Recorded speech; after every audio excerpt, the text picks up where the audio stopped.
আমার লাইফের এই জায়গাটি ছিল অন্যতম সুন্দর একটি জায়গা। কক্সবাজার, বান্দরবন অথবা রাঙামাটির কথা বলছি না, আমি বলছি পৃথিবীর বৃহত্তম ম্যানগ্রোভ বন অর্থাৎ সুন্দরবনের কথা। মংলা থেকে মাত্র 1.5 ঘন্টা বোট রাইড করে আপনারা চলে আসতে পারেন এখানের সবথেকে সুন্দর এই রিসোর্টটিতে। থাকতে পারবেন সুন্দরবনের ক্যানেল সংলগ্ন একটি পরিবেশে। এই জায়গাটিতে পাখির সুমধুর ডাক, বানর, হরিণ দেখার সাথে সাথে কুমিরের ভয়, এক অন্যরকম অনুভূতি। তো চলুন আমাদের সাথে ঘুরে দেখবেন আজ সুন্দরবন। এছাড়াও মাত্র 4500 টাকা দিয়ে কিভাবে আপনারা সুন্দরবনে খাবেন, থাকবেন এবং ঘুরবেন তারই বিস্তারিত বলবো আজ এই ভিডিওতে। সকাল 6:50-এ ধোলাইপাড় বাস স্ট্যান্ড থেকে 650 টাকায় এনা বাসে করে আমরা রওনা হয়ে যাই কাটাখালীর উদ্দেশ্যে। 10টার ভেতর আমরা কাটাখালী পৌঁছে যাই। এরপর মংলার উদ্দেশ্যে একটি রিজার্ভ হাইস ভাড়া করে নেই মাত্র 1800 টাকায়। যদিও ডিরেক্ট মংলার বাস ছিল, বাট আমাদের টাইমিং ঠিক থাকার জন্য এই ব্যবস্থা। বাস এবং হাইস সহ টোটাল মাত্র 4.5 ঘন্টা জার্নি করে আমরা পৌঁছে যাই মংলা পোর্টে। মূলত এইখান থেকেই আমাদের 4500 টাকার প্যাকেজ শুরু। আজকে আমরা থাকবো সুন্দরবনের জঙ্গলবাড়ি ম্যানগ্রোভ রিসোর্টে। রিসোর্টের বোর্ডই আমাদের মংলা থেকে রিসিভ করে নিয়ে যাচ্ছে। প্রথমে পশুর নদীর এই বিশালতা দেখতে দেখতে আমরা আস্তে আস্তে করে যাচ্ছি সুন্দরবনের ক্যানেলের ভেতরে।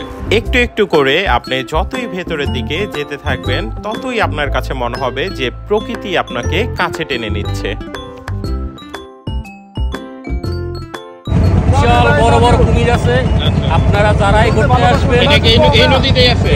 এটা নদী না, এটা হচ্ছে আপনার ছোট ক্যানেল, মানে খাল। আমরা যে খালে ঢুকছি এটা হচ্ছে আপনার ডাংমারি খাল। আমাদের রিসোর্ট হয়েছে আপনার এই গাগরামারি খাল, কারণ ওখানে আপনার বিশাল কুমির আছে। হ্যাঁ, ওখানে বড় বড় কুমির আছে। কেউ কখনো পানিতে পাও ঝুলিয়ে রাখবেন না বা পাও ঝুলিয়ে কখনো নৌকায় উঠবেন না, তাহলে কিন্তু দুর্ঘটনা ঘটতে পারে যে কোনো সময়। ঢাংমারি খাল থেকে যখন আমরা ঘাগরামারি খালে দিকে ঢুকছি তখনই চোখে পড়লো কিছু দূর পরপর বেশ কিছু রিসোর্ট। আমাদের রিসোর্ট আর একটু ভেতরে। আমার ব্যক্তিগতভাবে মনে হয় রিসোর্ট যত গহীনে থাকবে সেখানে রাত্রি যাপন করার মজা ততই বেশি। আদারওয়াইজ অ্যাডভেঞ্চার যে ফিলটা আছে সেটা কাজ করবে না। প্রায় 1টার দিকে আমরা আমাদের গন্তব্যে পৌঁছে যাই, আর কি জঙ্গলবাড়ি ম্যানগ্রোভ রিসোর্টে। আমি শুনেছি এটি এখানে সব থেকে সুন্দর রিসোর্ট। তো চলুন দেখা যাক আসলে সত্যি নাকি। যাওয়ার সাথে সাথেই তারা ওয়েলকাম ড্রিঙ্কস নিয়ে হাজির। এটি ছিল খুবই রিফ্রেশিং। ক্যানেলের এই পাশে মানুষের বসবাস থাকলেও অপর পাশে জনশূন্য, শুধুমাত্র পশু পাখিদের অভয়ারণ্য। এইখানের তরমুজের সুমিষ্টর কারণে বেশ জনপ্রিয়। অতঃপর আমরা রিসোর্ট ফর্মালিটিসগুলো কমপ্লিট করে চেক ইন করে নিলাম। আমাদের রিসোর্টের নাম ছিল গড়াল। এটি একটি সেমি ডুপ্লেক্স রুম। বিশাল বড় সাইজের এই রুমে আপনারা 4 জন থাকবেন, নিচে 2 জন, উপরে ওপেন স্পেসে 2 জন। আপনারা চাইলেও 2 জনও থাকতে পারেন। আপনারা কোন প্যাকেজটি অ্যাভেল করবেন এটি আপনাদের উপরে ডিপেন্ডস। এই দোলনাটি আপনাকে বেশ রিল্যাক্সেশন দিবে। দোল খেতে খেতে বাইরে নেচার এনজয় করবেন। আর কি লাগে। এই রিসোর্টে প্রতিটি কটেজের সাথে এমন একটি করে ব্যালকনি আছে, যেখানে আপনাদের অতিবাহিত সময়গুলো বেশ ভালো লাগবে। আর এটি হচ্ছে তাদের ফুল ডুপ্লেক্স রুম। ডুপ্লেক্স রুমের ভেতরে নিচতলায় 3টি ডাবল বেড রয়েছে। যেহেতু আমরা 11 জন এসেছি তাই একটি সেমি ডুপ্লেক্স এর পাশাপাশি একটি ফুল ডুপ্লেক্স রুম নেই। এই রুমের নিচতলায় একটি ব্যালকনি আছে, পাশাপাশি উপরের তলায়ও। দ্বিতীয় তলার নাম মুন্ডা, এটি এখানের আদিবাসীদের নাম।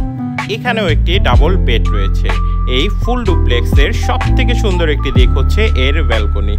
ব্যালকনি থেকে এই ক্যানেলের পরিপূর্ণ ভিউ আপনারা পেয়ে যাবেন, সাথে অপোজিটে সুন্দরবনেরও এক অপরূপ সৌন্দর্য। পরিবেশে যাতে ক্ষতি না হয় তাই তারা কাচের বোতলে পানি প্রোভাইড করে। আর রুমের সাথে ফ্রি অ্যামেনিটিস তো আছেই। যারা ওয়াশরুম নিয়ে চিন্তিত আছেন যে এই বনের ভেতর ওয়াশরুম কেমন হবে, তাদের চিন্তার কোনোই কারণ নেই। ওয়াশরুম যথেষ্ট ক্লিন। সবাই ফ্রেশ হয়ে খাওয়া দাওয়া করতে বের হয়ে পড়লাম। জুতো খুলে তাদের রেস্টুরেন্টে প্রবেশ করতে হয়, এই দিকটা আমার ভালোই লেগেছে। দুপুরে আমাদের খাবার লিস্টে ছিল সাদা ভাত, দেশি মুরগি, সুন্দরবনের পরিচিত দাতিনা মাছ, আলু ভর্তা, কুমড় ভাজি সাথে ডাল। খাবারের টেস্ট ছিল যথেষ্ট ভালো, আমরা সবাই বেশ তৃপ্তি সহকারে খেয়েছি। বিশেষ করে তাদের দেশি মুরগির স্বাদ ছিল খুবই ভালো। আর এই দাতিনা মাছ আমাদের এর আগে খাওয়া হয়নি, তবে এর টেস্ট যথেষ্ট ভালো। প্রতিটি গাছেই তারা পাখির বাসা বানিয়ে রাখছে যাতে ইকো নেচারটা ঠিক থাকে।